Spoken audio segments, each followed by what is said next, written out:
পাঁচ ওয়াক্ত সালাত মানে ইসলামী রাষ্ট্র নয়।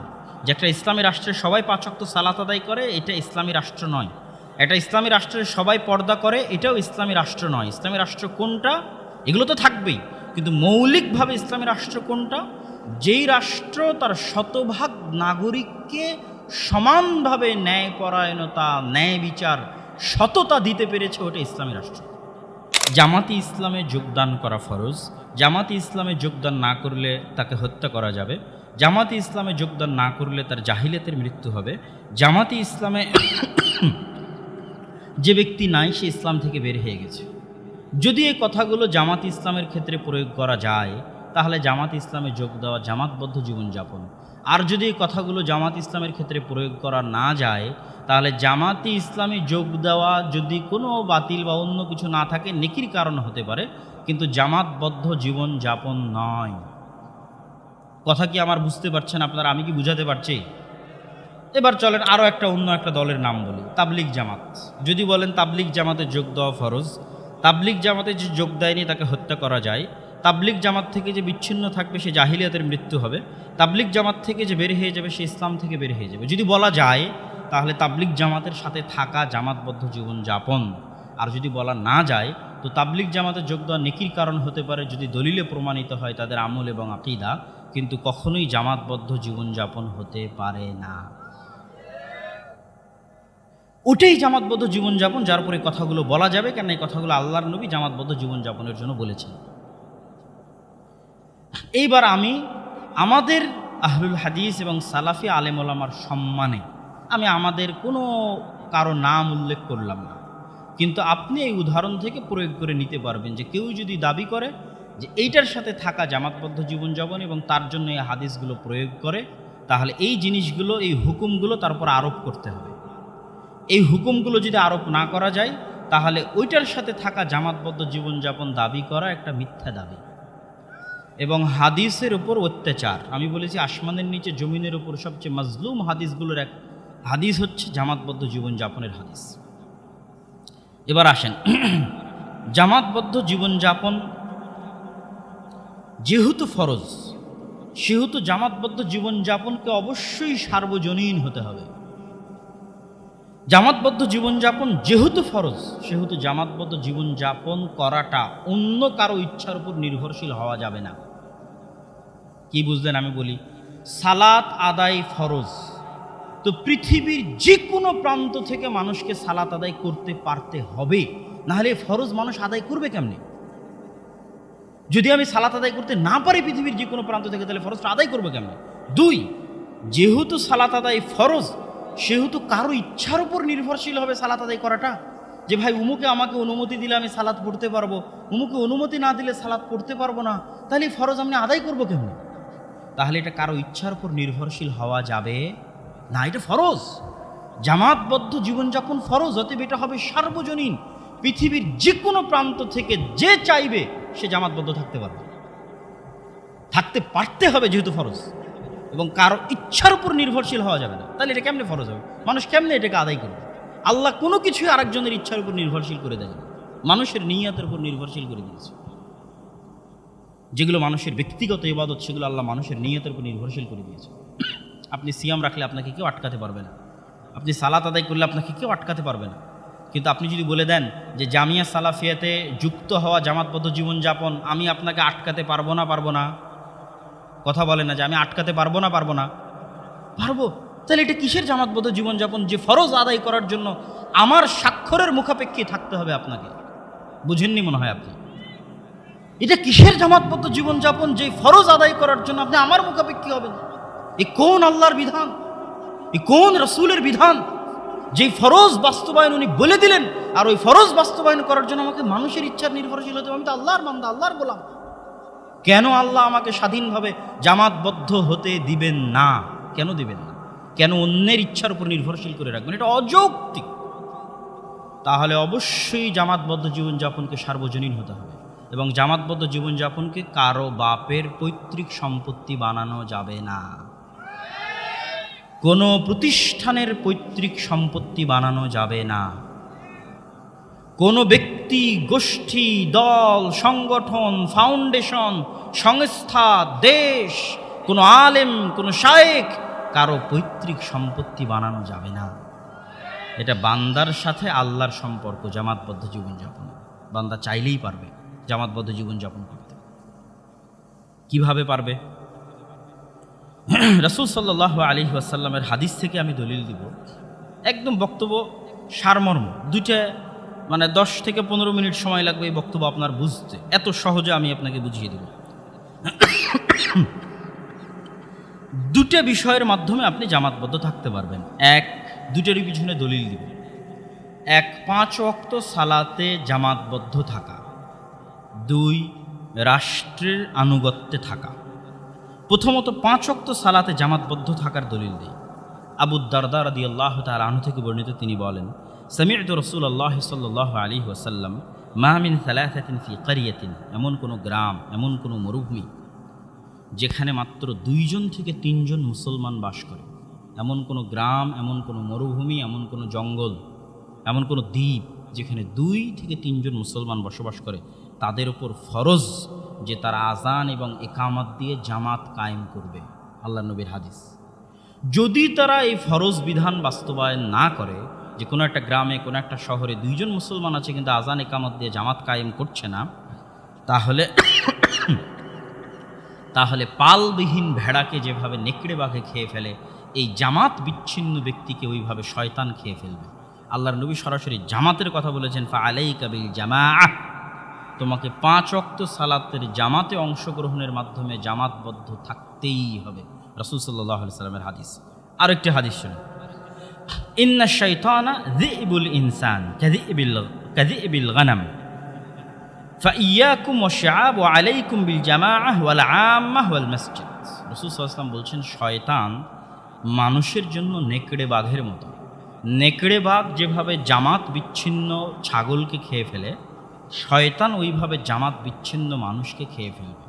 অতএব আমি তোমাদেরকে আদেশ দিয়ে যাচ্ছি, তোমাদেরকে মসজিদের সাথে সম্পৃক্ত থাকার জন্য। বিল মসজিদ, ফাআলাইকুম বিল মসজিদ, তোমাদেরকে আমি আদেশ দিয়ে যাচ্ছি তোমরা মসজিদের সাথে সম্পৃক্ত থাকো। 5 ওয়াক্ত সালাতে 2 জন মুসলমান হলেও আজান এবং ইকামত দিয়ে জামাতে সালাত আদায় করো।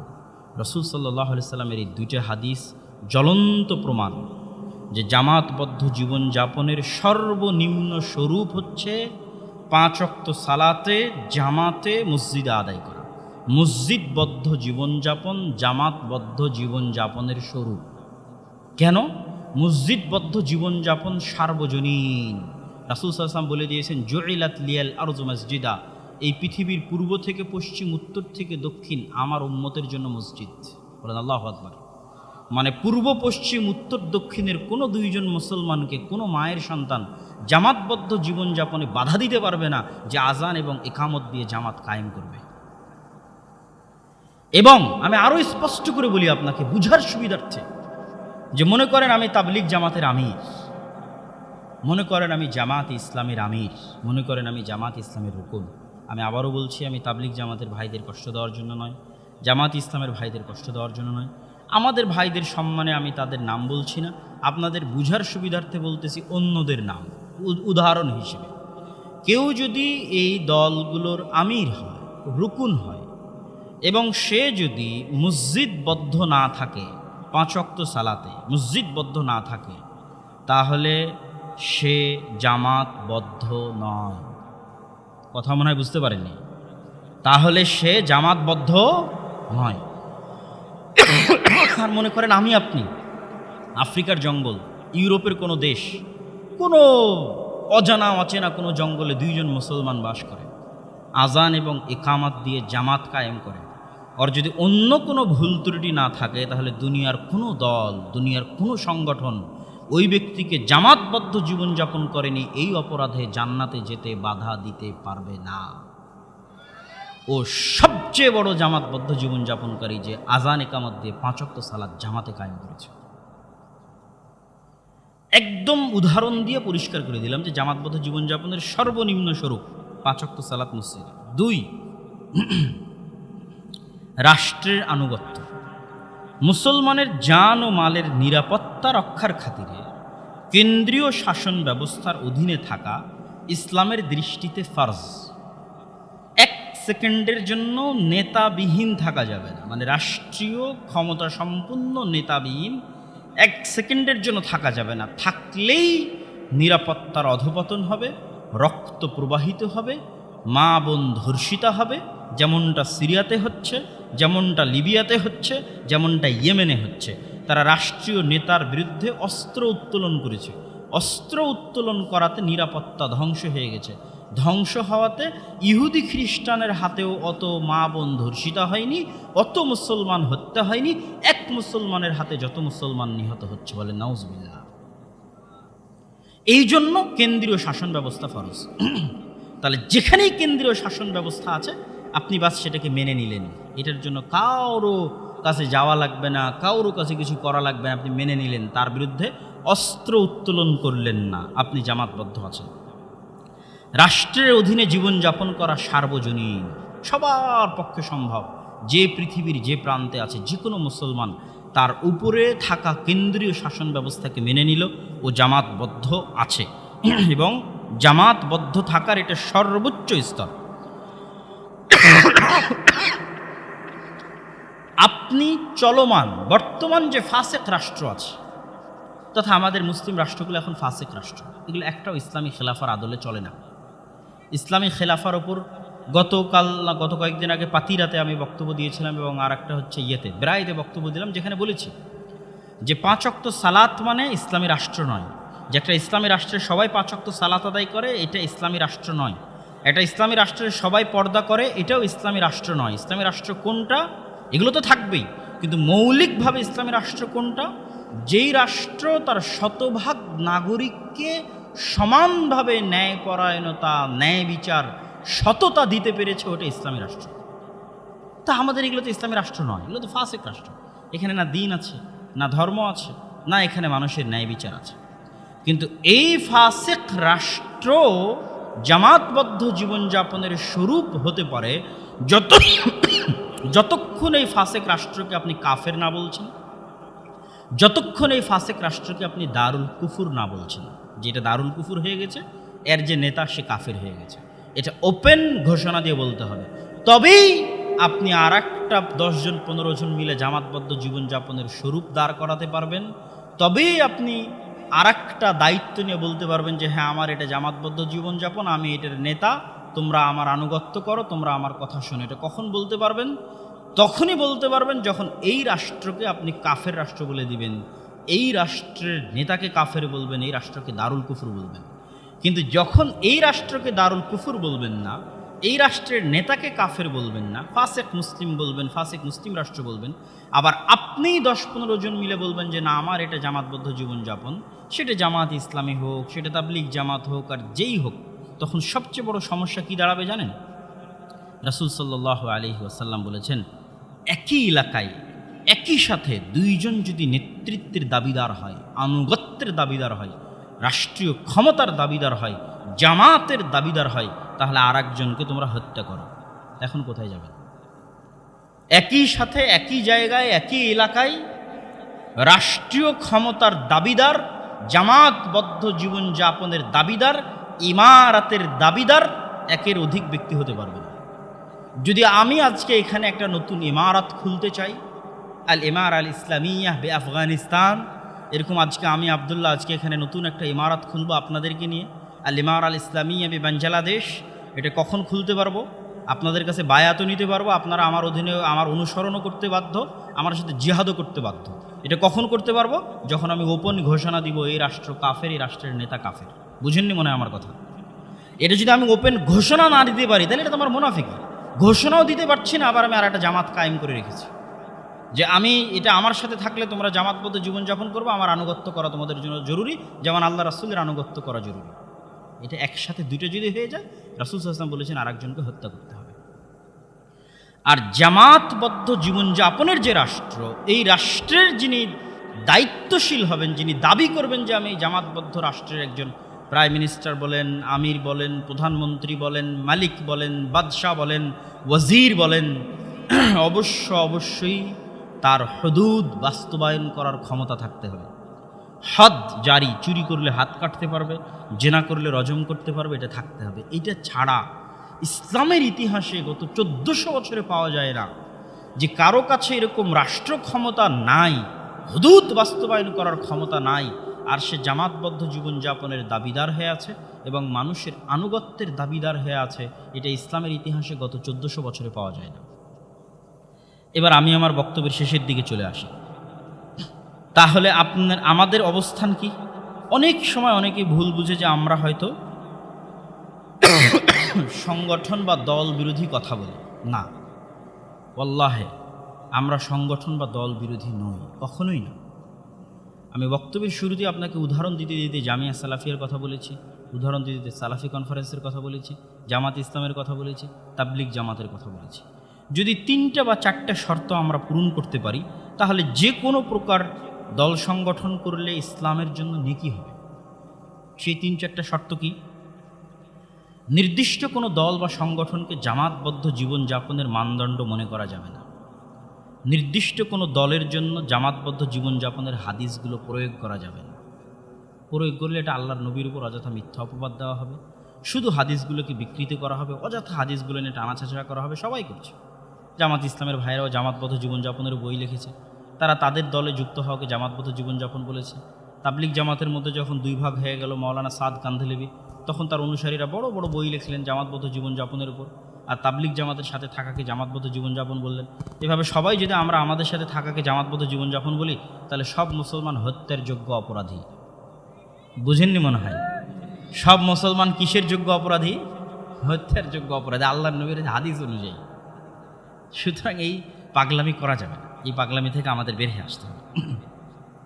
এবং দল সংগঠনের যিনি নেতা হবেন, যেমন জামিয়া সালাফিয়ার প্রধানকে শেখ আব্দুর রাজ্জাক বিন ইউসুফ, শেখ আব্দুর রাজ্জাক বিন ইউসুফ যদি বলে যে আল্লাহর নবী এটা বলেছে যে তোমরা আমার অনুসরণ করলে আল্লাহ রাসূলের অনুসরণ হবে, আমার অনুসরণ না করলে যে মারা যাবে ও জাহিলিয়াতের মৃত্যু হবে, আমার অনুসরণ না করে যে চলবে তার এই হবে, তার এই হবে, এটা যদি শেখ আব্দুর রাজ্জাক বিন ইউসুফ বলে তাহলে এটা বেদাত হয়ে যাবে। এটা খুবই দুঃখজনক। উনি আব্দুর রাজ্জাক বিন ইউসুফের কথা তখনই বলতে পারবে যখন উনি রাষ্ট্র ক্ষমতার মালিক হবে। বুঝেননি মনে হয় আমার কথা? উনি যেদিন ক্ষমতা পেয়ে যাবে সেই দিন বলতে পারবে যাই তোমরা আমার অনুসরণ না করলে সবগুলোর জাহিলিয়াতের মৃত্যু হবে, বলতে পারবে। এই মুহূর্তে উনি এই কথা বলতে পারবেন না এবং ওনার জন্য আল্লাহ রাসূলের এই হাদিসগুলো প্রয়োগ করতে পারবেন না। করলে এটা আল্লাহ রাসূলের হাদিসের উপর অত্যাচার হবে, জুলুম হবে। এটা ভারত উপমহাদেশের শুধু না, কিভাবে এটা তৈরি হয়েছে আমি সেটাও বলব। দল সংগঠনের উপর ভিত্তি করে পরস্পরের ভ্রাতৃত্বের মানদণ্ড তৈরি করা যাবে না এবং নির্দিষ্ট কোনো দলকে ফেরকায়ে নাজিয়া মনে করা যাবে না। ফেরকায়ে নাজিয়া হচ্ছে মুক্তিপ্রাপ্ত জামাত, 70 এবং 72টার মধ্যে একটা মুক্তিপ্রাপ্ত জামাত। এই মুক্তিপ্রাপ্ত জামাতের অন্তর্ভুক্ত হওয়ার জন্য আমার কারো ইচ্ছার প্রয়োজন নাই, কারো অনুমতির প্রয়োজন নাই। বুঝেননি মনে হয় যে আমি কারো ইচ্ছার অনুমতি পেলে আমি মুক্তিপ্রাপ্ত জামাতের অন্তর্ভুক্ত হব? মানুষের রচিত কোনো গঠনতন্ত্র মানলে আমি মুক্তিপ্রাপ্ত জামাতের অন্তর্ভুক্ত হব? মানুষের রচিত কোনো ফরম পূরণ করলে আমি মুক্তিপ্রাপ্ত জামাতের অন্তর্ভুক্ত হব? যদি এটা আমরা বলি তাহলে ইসলাম মিথ্যা, আল্লাহর নবী মিথ্যা, রাসূল সাল্লাল্লাহু আলাইহি ওয়াসাল্লাম মিথ্যা, আল্লাহ সুবহানাহু ওয়া তাআলা মিথ্যা। এটা হতে পারে না যে একজন মানুষ মুক্তিপ্রাপ্ত জামাতের অন্তর্ভুক্ত হবে আর তার জন্য তাকে আমার রচিত গঠনতন্ত্র মানতে হবে, আমার রচিত ফরম তাকে পূরণ করতে হবে। এটা হতে পারে না। তাহলে মুক্তিপ্রাপ্ত জামাতের অন্তর্ভুক্ত কে হবে? যারা আকীদা এবং যারা আমল পৃথিবীর যে কোনো প্রান্তে সাহাবীদের মতো হবে, তাবিঈদের মতো হবে, সালাফে সালেহিনের মতো হবে, শিরক মুক্ত থাকবে, বেদাত মুক্ত থাকবে, ওকে কেউ বাধা দিতে পারবে না জান্নাতে যেতে, কেউ না, পৃথিবীর কেউ না। ও মুক্তিপ্রাপ্ত জামাতের অন্তর্ভুক্ত। যেমন পৃথিবীর যে কোনো এক কোনায় বসে মানুষ যদি উচ্চারণ করে দেয় মুখে আশহাদু আল্লা ইলাহা ইল্লাল্লাহ ওয়া আশহাদু আন্না মুহাম্মাদার রাসূলুল্লাহ, আমি সাক্ষ্য দিচ্ছি আল্লাহ সুবহানাহু ওয়া তাআলা ব্যতীত কোনো মাবুদ নেই, মুহাম্মদ সাল্লাল্লাহু আলাইহি ওয়াসাল্লাম আল্লাহর রাসূল এবং তার বান্দা, সে মুসলমান না? মুসলমান না। দুনিয়ার আর কারো অনুমতির প্রয়োজন আছে আর মুসলমান হতে? যদি আর কারো অনুমতির প্রয়োজন হয় তাহলে আল্লাহ সুবহানাহু ওয়া তাআলা মিথ্যা, তার নবী মিথ্যা। ভাই, আমি ইসলাম গ্রহণ করব, জান্নাতে যাব, আর তার জন্য ডাইরেক্ট আল্লাহর সাথে কানেকশন না হয়ে কোনো মানুষের তৈরি কিছু আমাকে মানতে হবে? এটা হতে পারে না। তাহলে আমি ফেরকায়ে নাজিয়ার অন্তর্ভুক্ত হতে চাই, এর জন্য আমাকে কারো অধীনস্থ হতে হবে? এটা হতে পারে না। আপনি ফেরকায়ে নাজিয়ার অন্তর্ভুক্ত হতে পারবেন আপনার আকীদা দিয়ে, আপনার আমল দিয়ে। বাস, আপনার আকীদা এবং আমল যদি বিশুদ্ধ হয়, সাহাবীদের মতো হয়, তাবিঈদের মতো হয়, আপনি পৃথিবীর যে প্রান্তেই থাকেন না কেন আপনি ফেরকায়ে নাজিয়ার অন্তর্ভুক্ত। এই জিনিসগুলো মেনে যদি আমিও বলি যে আসেন আজকে আমরা 10 জন 15 জন মিলে একটা দাওয়াতি কাজ করি, যেমন জামিয়া সালাফিয়াতে একজনে চলে না, 10 জন 15 জন মিলে চলে। একটা ফাউন্ডেশন তো আর একজনে চলে না, 10 জন 15 জন মিলে চলে। যদি এই শর্তগুলো বাস্তবায়ন করা যায় তাহলে তখন মাদ্রাসার সাথে, ফাউন্ডেশনের সাথে, দলের সাথে, সংগঠনের সাথে, একটা লাইব্রেরির সাথে কোনো পার্থক্য থাকবে না। এগুলো সবগুলো কি ভাই? ফাউন্ডেশন কি, মাদ্রাসা কি, দল কি, সংগঠন কি, একটা লাইব্রেরি কি? ওয়াসিলাতুম মিন ওয়াসাইলিদ দাওয়া। এগুলো সবই দাওয়াতি কাজ করার একটা মাধ্যম। কথা কি আমার বুঝতে পারছেন? এগুলো প্রত্যেকটাই যদি এই জিনিসগুলো বাধ্য না করে মানুষকে, যে কেউ, তাহলে এগুলোর মধ্যে কোনো পার্থক্য না। এগুলোর যে যেটার মাধ্যমে পারবে করবে, ও নেকি অর্জন করবে। এবং আপনাদেরকে আরও একটা জিনিস বলে যাই, ঐক্যবদ্ধ হওয়া। আমাদের অনেকেই বলে যে ঐক্যবদ্ধ কেন হচ্ছে না, ঐক্যবদ্ধ হওয়ার মূলনীতি কি? আমি যত বেশি পরিমাণ এই জিনিসটা নিয়ে গবেষণা করেছি, আমার কাছে তখনই এটা স্পষ্টভাবে ফুটে উঠেছে, রাষ্ট্র ক্ষমতা ছাড়া, লাঠি ছাড়া ঐক্যবদ্ধ হওয়ার কোনো রাস্তা পৃথিবীতে নাই। লাঠি লাগবে, লাঠি। লাঠি নাই, ঐক্যবদ্ধ হওয়া নাই। এক মায়ের 5 সন্তানকে আপনি একসাথে রাখতে পারবেন না লাঠি ছাড়া। পারবেন? যদি আপনার কাছে রাষ্ট্র ক্ষমতা থাকে, লাঠি থাকে, তবেই পারবেন। লাঠি এবং রাষ্ট্র ক্ষমতা না থাকলে পারবেন না। এবং এই মূলনীতি, লাঠি নাই, রাষ্ট্র ক্ষমতা নাই, তারপরও ঐক্যবদ্ধ হতে হবে, এটা সালাফদের যুগে ছিলই না। আয়েশা রাদিয়াল্লাহু তাআলা আনহা তার ঘরে বসে দার্স দিচ্ছেন, আবু হুরায়রা মসজিদে নববীতে দার্স দিচ্ছেন, আনাস বিন মালিক বসরায় দার্স দিচ্ছেন, আব্দুল্লাহ বিন আব্বাস মক্কায় দার্স দিচ্ছেন, আব্দুল্লাহ বিন আমর ইবনে আল-আস মিশরে দার্স দিচ্ছেন, আব্দুল্লাহ বিন মাসউদ কুফায় দার্স দিচ্ছেন। এক একজনের ফতোয়া এক রকম। তো এনারা কি বিচ্ছিন্ন না ঐক্যবদ্ধ? বলেন কেন ঐক্যবদ্ধ বলেন তো? জি, আচ্ছা, আকিদা মানাজ ঠিক আছে। আরেকটা কে কি যেন বললেন? আরেকটা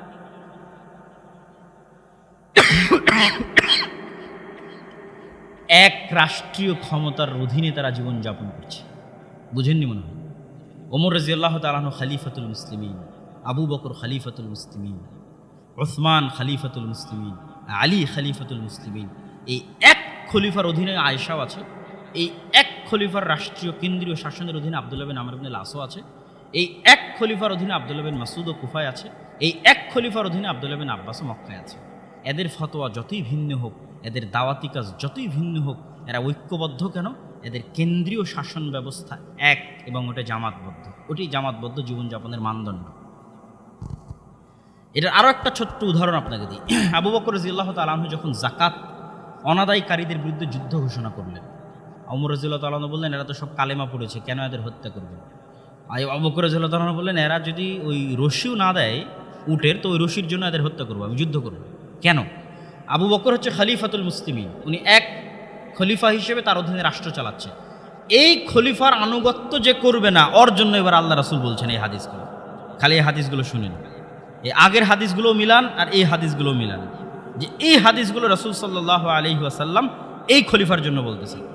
ইন্নামাল ইমামু জুন্নাতুন ইউকাতালু মিন ওয়ারাইহি। রাষ্ট্রের নেতা, ইমাম হচ্ছে ঢাল, তার পিছনে থেকে জিহাদ করতে হবে। রাষ্ট্র নেতা না থাকলে জিহাদ হবে না। তাসমা তুতির, রাষ্ট্রের নেতার আনুগত্য করো।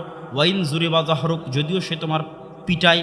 ওয়াউ খিদা মালুক, তোমার মাল কেড়ে নেয়, তবুও তুমি তার অনুসরণ করো। মান আতাকুম ও আমরুকুন জামি', তোমাদের মধ্যে একজন নেতা আছে, রাষ্ট্রনেতা। এমতো অবস্থায় কেউ যদি এসে তোমাদের মধ্যে ফাটল তৈরি করতে চায়, তাহলে ওই আরেকজনকে তোমরা হত্যা করো। ইদা বুইআ লি খালিফাতাইন, যদি একই সাথে দুইজন খালিফা, দুইজন আমিরের দাবি করে, আরেকজন খলিফা আরেকজন আমিরকে হত্যা করো। রাসূল সাল্লাল্লাহু আলাইহি ওয়াসাল্লাম বলছেন, মান কারিহা, কেউ যদি তার রাষ্ট্রনেতার পক্ষ থেকে অপছন্দনীয় কিছু দেখে, ফালিয়াসবির, সেজন্য ধৈর্য ধারণ করে।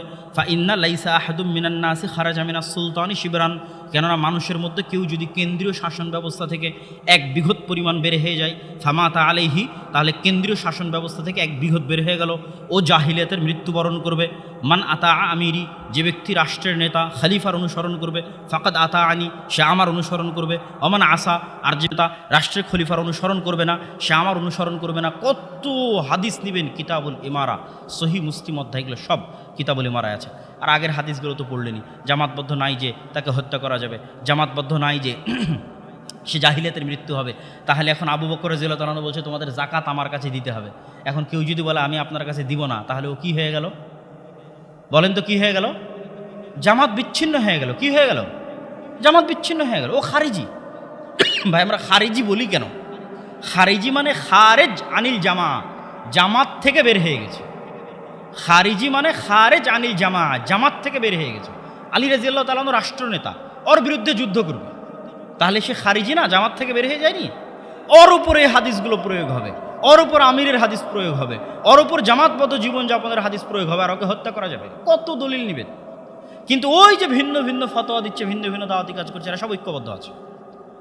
ইমাম বুখারী রাহিমাহুল্লাহ আহমদ বিন হাম্বালের ছাত্র, আহমদ বিন হাম্বাল শাফির ছাত্র, ইমাম বুখারীর ছাত্র মুসলিম। তা আহমদ বিন হাম্বাল চাইলে তো বলতে পারতো, আহমদ বিন হাম্বালের আর এক ছাত্র ইমাম আবু দাউদ, আবু দাউদ, বুখারী, মুসলিম, তোমরা সব আমার মাদ্রাসায় দার্স দিবা, আমি যে মসজিদে দার্স দিচ্ছি এখানেই দার্স দিতে হবে, এখানে যদি দার্স না দাও তাহলে তোমরা বিচ্ছিন্ন। বুঝেননি মনে হয় আমার কথা? তো তাতে তিনি করলেন না। ইমাম বুখারী আহমদ বিন হাম্বালের কাছে পড়ে চলে গেলেন নিশাপুরে, চলে গেলেন বোখারায়। বোখারা থেকে ওনাকে বের করে দিল, উনি আসলেন নিশাপুরে। নিশাপুর থেকে ওনাকে বের করে দিল, এই তো রাস্তার মধ্যে ওনার মৃত্যুবরণ হলো।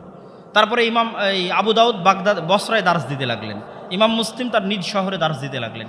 যে যার মতো সেখানে দার্স দিচ্ছে, এবং এক একজনের সাথে আরেকজনের মতভেদও হচ্ছে, কিন্তু তারপরেও ওরা জামাতবদ্ধ আছে। কেন জামাতবদ্ধ আছে বলেন তো? এক কেন্দ্রীয় খলিফা শাসন ব্যবস্থার অধীনে আহমদ বিন হাম্বলও জীবনযাপন করতেছে, ইমাম বুখারীও জীবনযাপন করতেছে, ইমাম মুসলিমও জীবনযাপন করতেছে, ওরা সব ঐক্যবদ্ধ। রাষ্ট্রের বাইরে, লাঠির বাইরে ঐক্যবদ্ধ হওয়ার কোনো থিওরি ইসলামে এখন পর্যন্ত দলিলের আলোকে কেউ খুঁজে দিতে পারবে না, বাস্তবে সম্ভাবনাও হবে না, সম্ভব নয়, অসম্ভব।